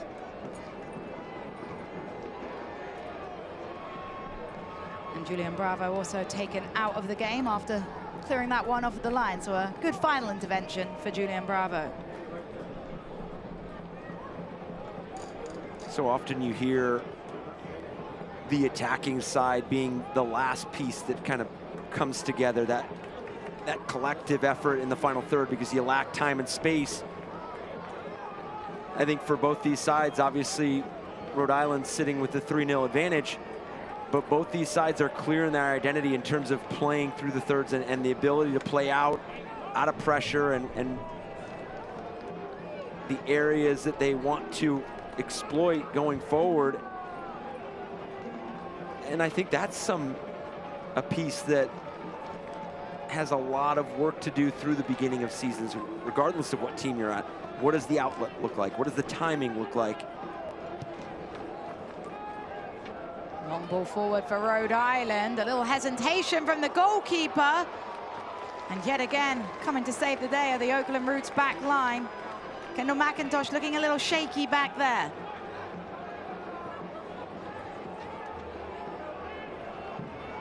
A two-handed shove in the back by Clay Holstead. An easy one to be spotted by Savannah Bernard. So we take another look at the opportunity here. A direct ball forwards.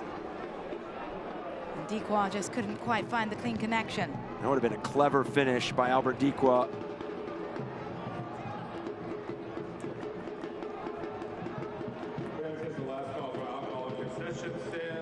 Join us in style this year with Roots Premium seating. From our all-inclusive Club Oak to field boxes or dugout seats, we have great options for any occasion. Secure your tickets now. Visit us at oaklandrootssc.com/tickets or call 510-488-1144.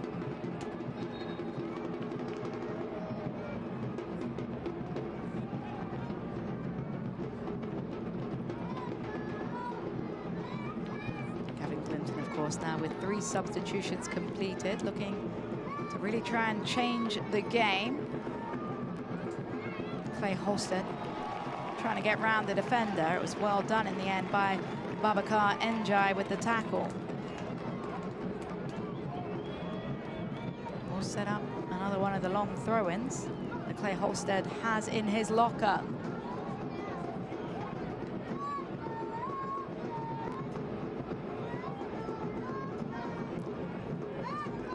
Holstead.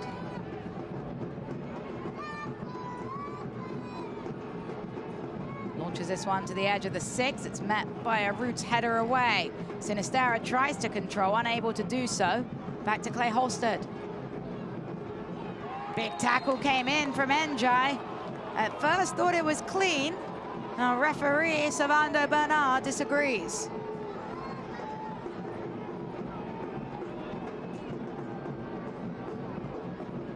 An ill-timed tackle here. Coming off the second wave of that throw-in, and Njai coming right through the back of Clay Holstead. This is the moments that Rhode Island are going to feel like not only can they take some precious time off the clock, but they are in a very advanced position for this free kick. Put it right between Kendall McIntosh and this defensive line. Make somebody make a play. Quizera and Maxi Rodriguez stand over this one. Jay Quizera, of course, involved in the build-up of the first Rhode Island goal back in the 40th minute, but it's Rodriguez that swings this one in. He's fighting for possession. And a crazy clearance on the bicycle kick away that gets Oakland Roots started. Gomez couldn't find the pass, but it will fall to Sinistera. Sinistera further forward to Bravo, gets it back, tried the Maradona turn, wasn't able to find the final touch. Quizera caught in possession himself. And then a free kick awarded to the Roots. DJ Johnson, who won that free kick. There's a driven pass down the middle of the park to Sinistera. Played further ahead. The offside flag is raised far side. Peter Wilson just jumped the gun a little bit, but Oakland Roots finding some connecting passes now. Has to thread this ball through the Rhode Island back line, but collective in their ability to step and stay. See the offside by Peter Wilson. Just couldn't hold his run, and obviously sometimes that is just the ability to pop that ball off your foot, whether it's taking extra touch or the run leaving too early. Those are areas in the final third that'll continue to present themselves, that you've got to build that timing, those relationships.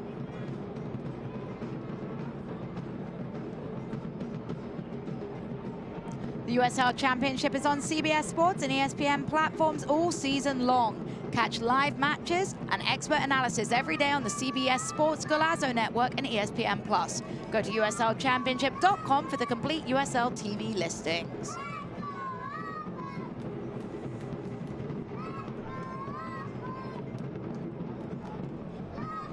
So good to still hear the Coliseum rooting for their side, and it would have been an encouraging second half for Roots fans.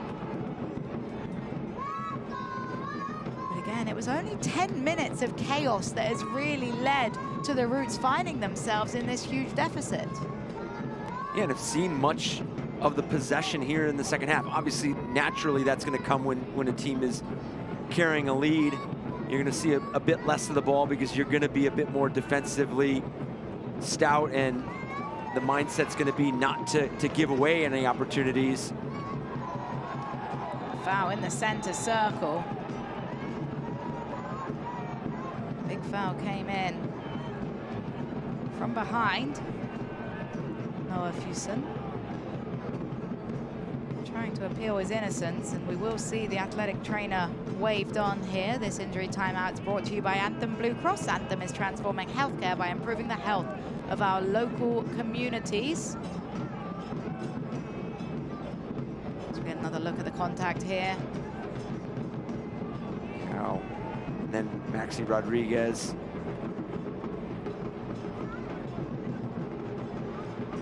Maxi Rodriguez was shown a yellow card for that late tackle in behind. Jose Luis Sinistera, the player that was clipped. you look at the numbers for both these teams, the 3 goals conceded by Oakland. You think about the turnover for Mohammed in the first half that led to that first goal. Then the regain of possession from Rhode Island in midfield and the ability to go down the field in 2 passes. But the passing percentage for Oakland, 79.2% passing accuracy, 75.4 for Rhode Island. So I go back to the fact of where you lose it and when you lose it, when you're in this expansive shape and you're in this attacking moment, that plays a significant role in some of these scoring opportunities and goals conceded. And when you wind your head back to the 3 goals, there is an element in each of those goals that Gavin Clinton will be frustrated about. A giveaway on the first goal, maybe the goalkeeper parrying it back into a dangerous area on the second. Goal number 3, you mentioned the rest defense.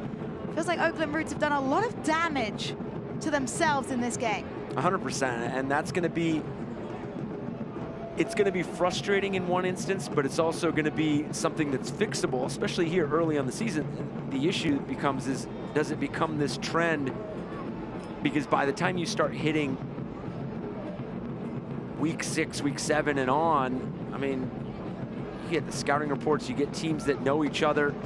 I mean, you're gonna get more significant detailed pressing cues, areas to force teams to play out of. So you're gonna start seeing some different looks from teams and what they present to you building out of the back and where they allow you to play into. Green. Big switch. Will be taken down by Prentice. Prentice, did he find the hand of Holstead? Fans thought so, but it will just be a throw-in. MJ takes it quick. Back into Bobosi. His cross a little short. And it will be Coque Vegas' time to use all his experience to just slow the clock and waste a couple of seconds with the ball at his boots. Yeah, no need to rush anything if you're Rhode Island. And what becomes the most important element is trying to keep a clean sheet. You have not done that this season so far. 2 goals allowed in each of the games that they've played thus far. And that was a huge part of Kano Smith's conversation with us. He said we have to stop conceding 2 goals a game. We will not win games consistently conceding like that. So far, Rhode Island's defense has been mainly stable. And what you'll see across the league is teams complement their offensive firepower, their ability to go forward and hit teams in different ways, albeit whether it's direct or in possession, the way they break teams down. But they will all talk about how important it is to defend and keep yourself in games.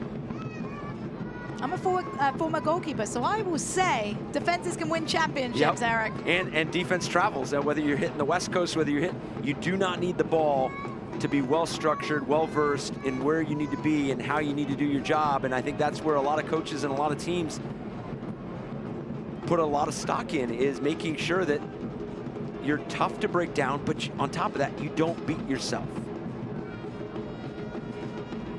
NJ. Back to Green. Green has pinged a couple of really nice deliveries in so far. This time a pass is wayward out the back. Rodriguez will try and release JJ Williams. He's already on a goal tonight.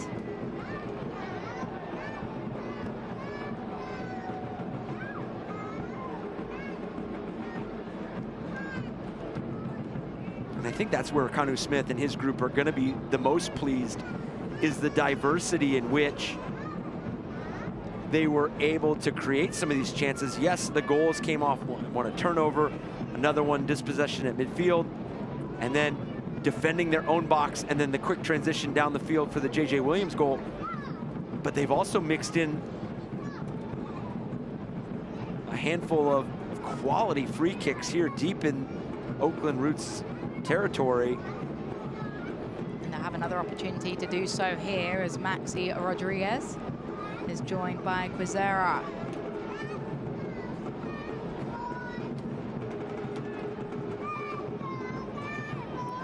line there, holding just inside their 18-yard box. So it'll be Rodriguez with the right, Quizera with the left. Rodriguez goes, headed clear. Put back in by Holstad. Kept alive. It will be a Rhode Island corner kick. To review Rhode Island's goals, 3 goals, 3 different goal scorers.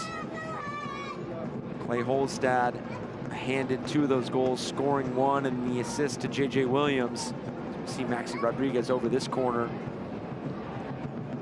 We see it coming in now from Rodriguez, headed clear.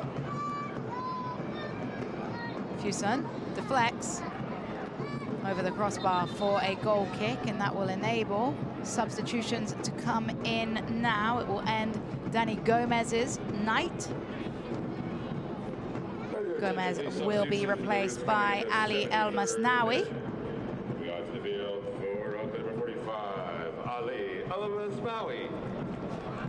Masnawi, the 19-year-old, coming in, had a great 2024 Open Cup of play.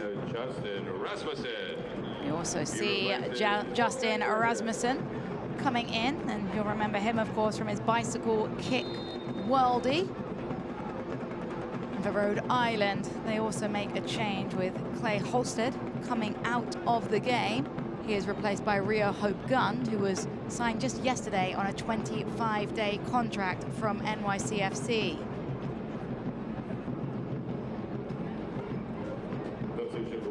So both coaches now making changes. Oakland, of course, have made a handful, that being the first change for Rhode Island and Carno Smith.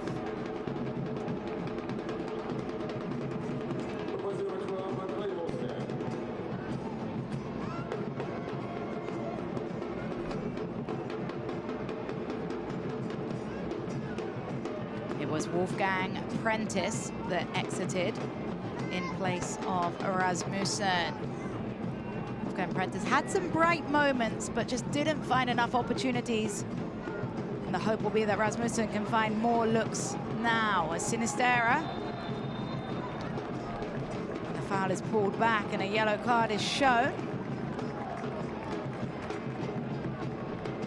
And the difficulty for Wolfgang Prentice and several of the Oakland Roots attacks is they've been isolated. They've been almost on their own island, unable to connect and unable to link up play. So we see Ibarra with the foul from behind and picking up the yellow, and frustration from Sinistera. Well, we've been critical of Oakland Roots set pieces this afternoon. They have not utilized their dead balls well enough. This is an opportunity to change that script.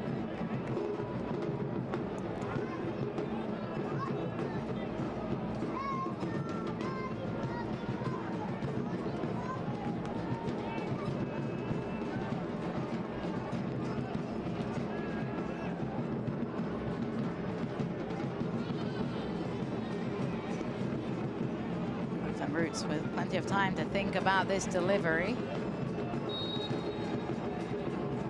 As it comes driving all the way over the crossbar, and it's another one of those moments where you just wonder, what are Oakland Roots thinking from the dead ball? This will invite an opportunity for the substitution from Rhode Island. Albert Dikwa will exit the game. He is replaced by Aldair Sanchez. And Dikwa getting his first goal of the season. He'll be happy with the way that he completed this game today.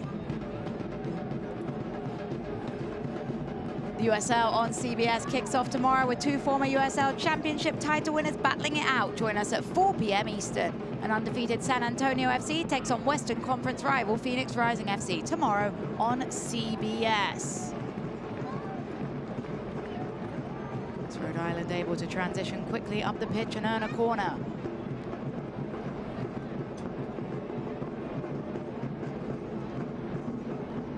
As we see precious time tick away, Oakland continues to push numbers forward, play to cut into this lead. They're going to leave some areas exposed.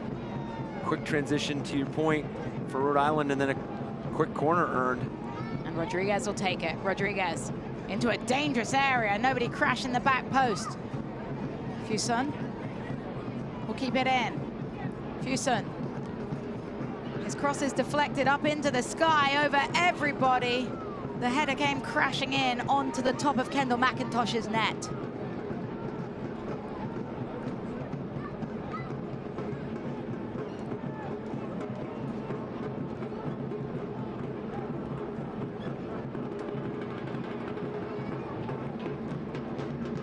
Ball forward, straight into the hands of Vegas, and feels like Oakland Roots now starting to panic, looking at that clock, understand time is waning, but just hitting it straight to the goalkeeper isn't going to be the opportunity you need. It's a bit hopeful, and this is where, talk about early in the season, you want to have that intent, you want to have that purpose, because you need those moments to stack and those performances to translate to not only finishing this matchup, but going into the road ahead.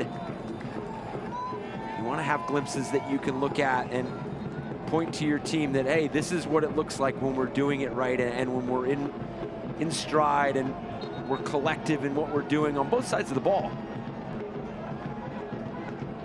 Another free kick awarded for Oakland Roots. eFootball is here. Live your dream, rep your team, and play as your favorite USL Championship club. eFootball is free to play. Download now. As we've mentioned, this game, such a 10 minutes of madness at the end of the first half that sees Rhode Island with the 3-0 win. Goals from Albert Dequa, Clay Holstead, and JJ Williams in that 10-minute span. It just really deflated Oakland Roots today.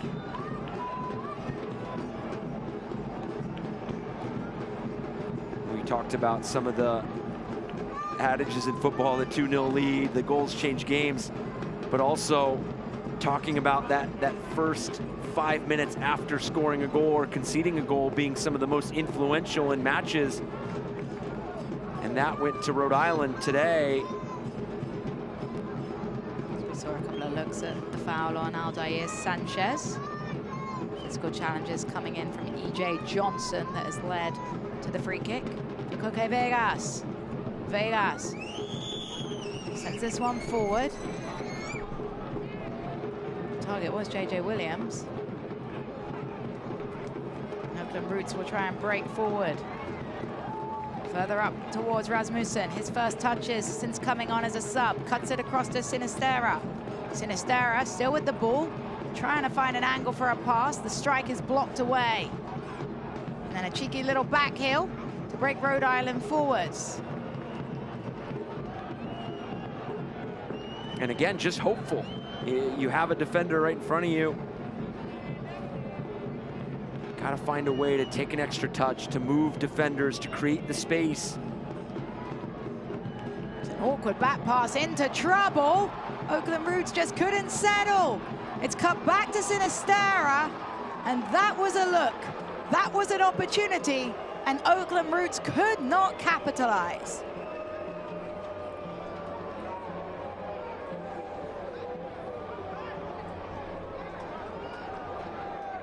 Here comes Noah Fuson.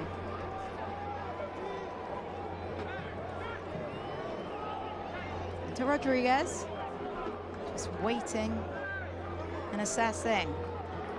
Nadase to Rodriguez. Oh, Rodriguez's no-look pass is easily picked up by Njai.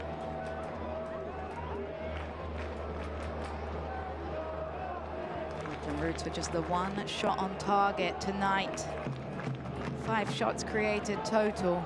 We talked about being an XG guy, 0.35. That does not make for positive reading for Gavin Glinton and his team. And coming off of a defensive performance that they were very happy with that 0-0 draw. Obviously, they wanted the 3 points. They had a goal taken back that was called offside. They had a no call on a penalty. So it felt like there was 3 points out there, but you felt like they were trending in the right direction defensively, and then fortunately the turnovers have reared their head today and conceded 3. Oakland Roots are back on Saturday, April 19th at 1 p.m. for Green and Gold Day at the Oakland Coliseum versus Orange County FC. Limited single game tickets are still available. Purchase yours now before they sell out. To secure your tickets, visit us at oaklandrootssc.com.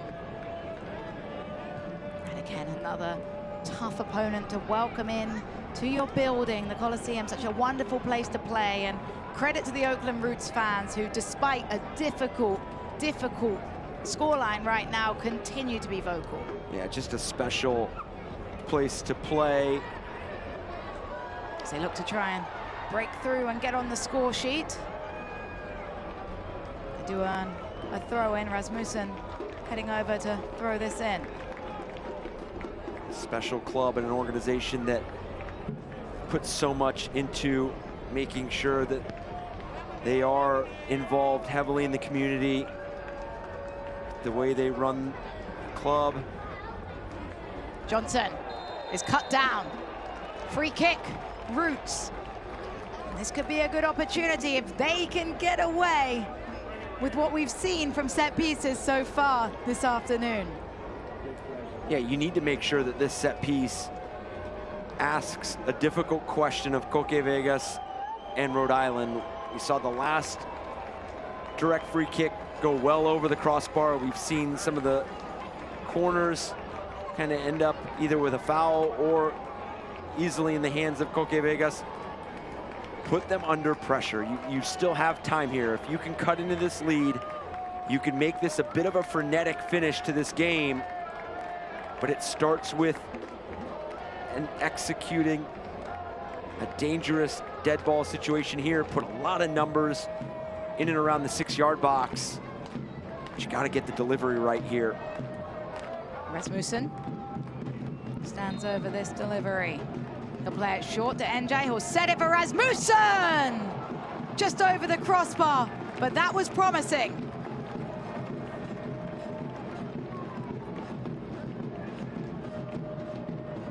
Rasmussen coming on, using that left foot. From that distance, you've got to do 2 things. You've got to beat the wall and then have the pace and shape to beat the goalkeeper. Did the first part of it, getting the ball around that wall, but unable to get the ball to drop in time to test Coque Vegas. Green. Ball trying to be sent down the channel for EJ Johnson. Not a great delivery, but EJ Johnson's pressure does earn the throw-in. Rio Hope Gund couldn't handle.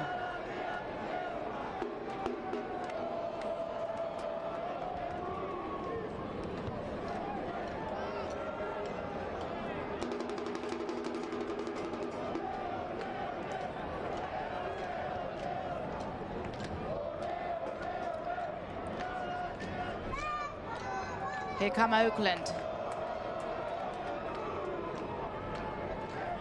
Trying to find an angle to deliver a service in. Quick off his line. Well done by the goalkeeper, Vegas. And it can be tough as a goalkeeper when you don't see much of the ball, but you have to be bright in these big moments to potentially preserve your shutout. Sounds like you have experience in that department, but you're absolutely right. As a goalkeeper yourself, you know that that's one of those inherent parts of the job where you just kind of, you have to be readily available. You have to be aware of the situation. You know how as a goalkeeper. Yeah, exactly. Eric. Been a little critical of goalkeepers today. Want to make sure that we give them the right to shine, as Rhode Island couldn't quite split the pass. Johnson, a tired ball.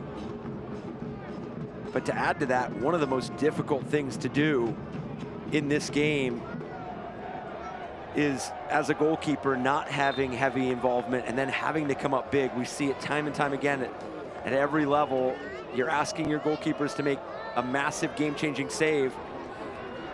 We see a triple substitution now.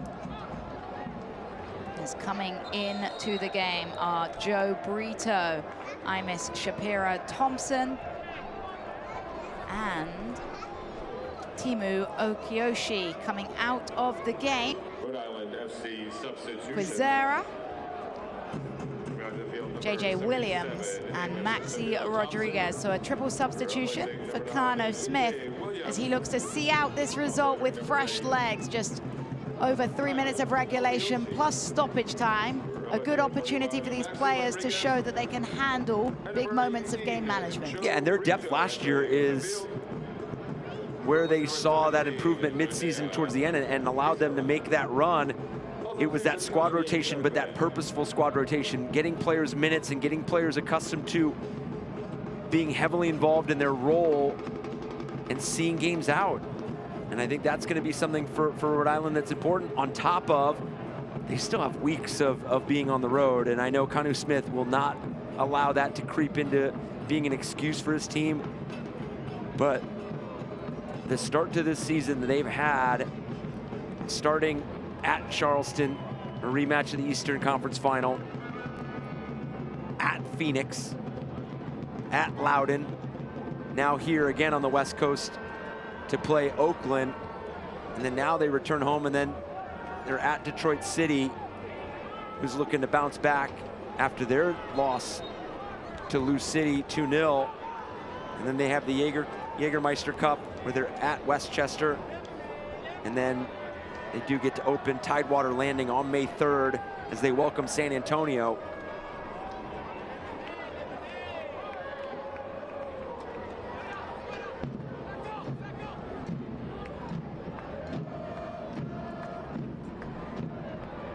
And this has been a victory, unless something insane happens for Rhode Island, that has been a long time coming.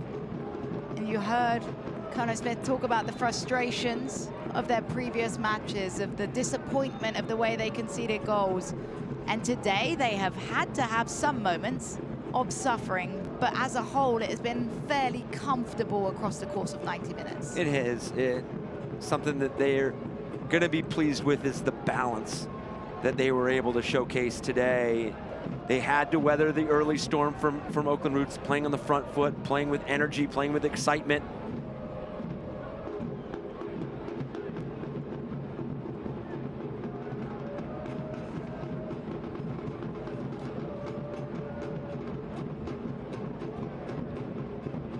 See another stoppage in the play.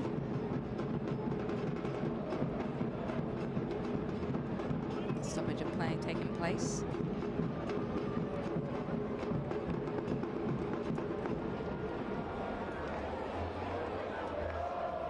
So we'll get back underway with the drop ball.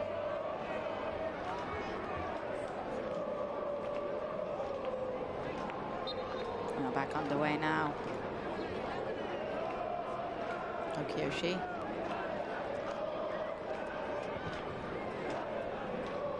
It's deflected away, and the ball will stay with Rhode Island. We get a look at stoppage time. 3 minutes of stoppage time, and stoppage time is presented by KTVU Plus. On top of that, for Kanu Smith and his side, did not, obviously still sitting on a clean sheet right now. We had talked about conceding in the first half, obviously have already kind of checked that box in not conceding a goal in the first 45. Now can they put a complete performance together, see out this final 3 minutes?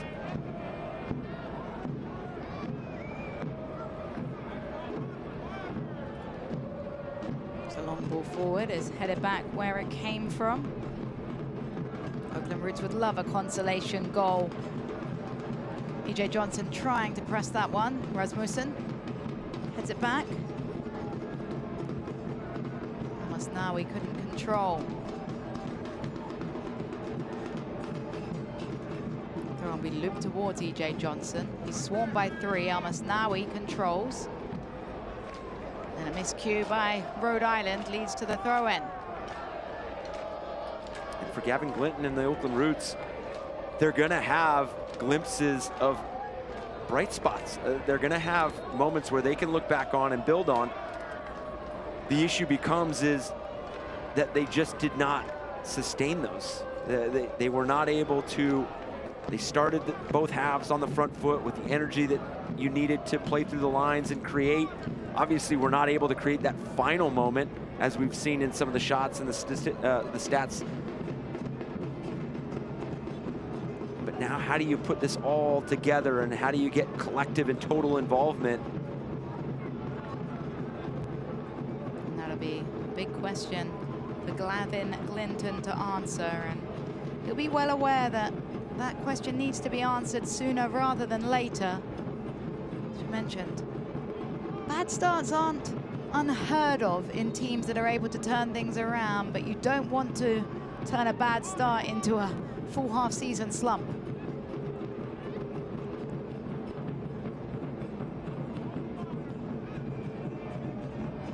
And especially when it's in both boxes. Obviously, the goals, you feel like it goes hand in hand with being stout defensively and being tough to break down. So you have to feel like when you keep teams off the score sheet and you make it difficult for opponents to create some of the chances they are, then that offensive piece will grow into the game. And some of the best offenses coming from defensive structure and defensive shape. But right now, they came into this match conceding 9 goals. Now we're at 12. And the final whistle blows. 3 goals in a 10-minute spell in the first half propels Rhode Island to their first victory of the 2025 USL Championship season. Oakland Roots still struggling. Eric Dobransky, your thoughts? I think that man, Kanu Smith, is going to be overall pleased with his team's performance. A comprehensive performance. They kept the clean sheet. They scored 3 goals. They scored the 3 goals in a variety of different ways, and in such consecutive order that were after dangerous moments and punished the Oakland Roots when they created and rewarded themselves. So a lot to build off of for Kanu Smith in Rhode Island, and for Oakland Roots. Can take some bright spots, but have to start putting it together for a full 90. Well, one of those bright spots for Oakland Roots will be tonight's fighter of the match. And the fighter of the match is Babakar Njai, presented by Modelo, a reward for those with a fighting spirit. Modelo, the mark of a fighter. And for Njai, it's his ground coverage and his overall involvement, the duels, the ability to climb the field, find his way in for some of those wide deliveries in the final third. He made sure that he was heavily involved and his presence was felt. Well, goals from J.J. Williams, Albert Dequa, and Clay Holstead propel Rhode Island to a 3-0 victory over the Oakland Roots. Halftime action, final action coming up when we come back. Final score 3-0 Rhode Island. Eating a balanced diet and being physically active are 2 of the most important things you can do to be healthy at any age. Fruits, vegetables, and lean proteins can help control your weight and prevent heart disease, diabetes, and cancer. Regular exercise can help boost your mood, digestion, and sleep. That's why Anthem Blue Cross and Oakland Roots encourage you to eat right and get active. For additional healthy tips, come visit us at oaklandrootssc.com/anthem. You've earned this, so hold it up high. You might not be related, but you're still family. You don't just give an extra hand. You give your whole heart and a whole lot of muscle. Because it feels good to raise up the community that raised you. You are a fighter, and this is your reward. Modelo, the mark of a fighter.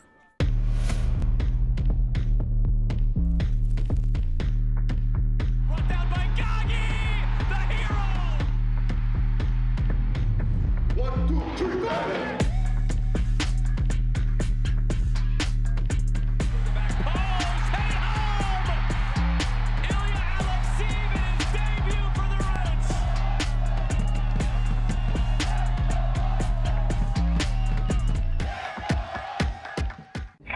city by the bay, let hope renew. Love shall fill the streets of more than a few. From every direction, let us converge. A symphony of love leading a glorious surge. O city by the bay, let hope renew. Brilliant minds set us apart. A new course we shall chart. O San Francisco, be mighty, be proud. In love-filled hearts, may hope ring loud.